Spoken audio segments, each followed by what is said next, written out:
So Marc Broom, here we are at Lords ahead of the Vitality Blast opener against Sussex Sharks tomorrow. Doubleheader here at Lords. How are you feeling? How are the girls shaping up ahead of tomorrow? Very excited, as you would be, stepping out at Lords. Very excited. They got a fair bit of confidence in them because they've performed really well so far this year. There's also a little bit of nervousness and I think apprehension as our first T20 match didn't quite go to plan. So they've trained really hard and they've got some good plans put into place. So yeah, I think there's a bit of excitement, a bit of nervousness.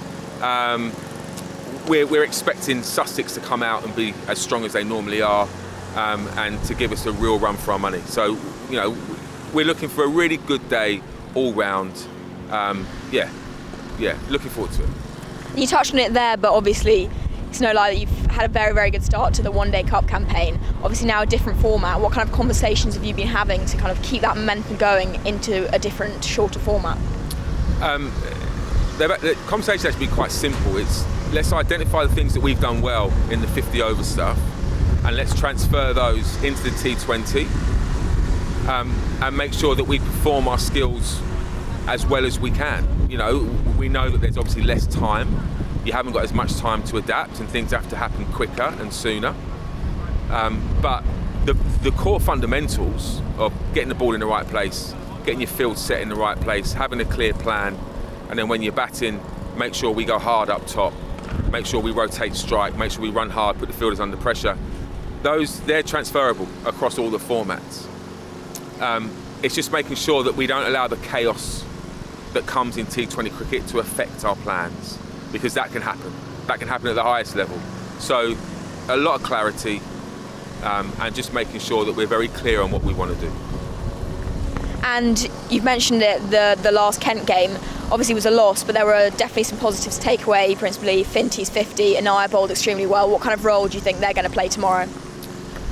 Yeah, I mean, you always try and take positives from every situation and game that you're in. You know, that wasn't our best performance, but Finty's knock up top was superb.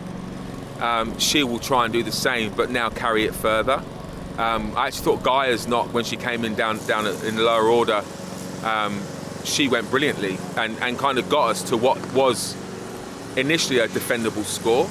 And Anaya was just outstanding, just, you know, gave us a performance that we weren't expecting at that time, but one that she's backed up 3 or 4 times since. So we know that we've got to be better with the bat, and we have been in the 50 over stuff, and we know we've got to be far better with the ball, and we have been. So there's things we have to be mindful of from that first game, and you know, Sussex are going to be strong, and we're well aware of that, and we have to play our best cricket to get a result, and that's how it should be.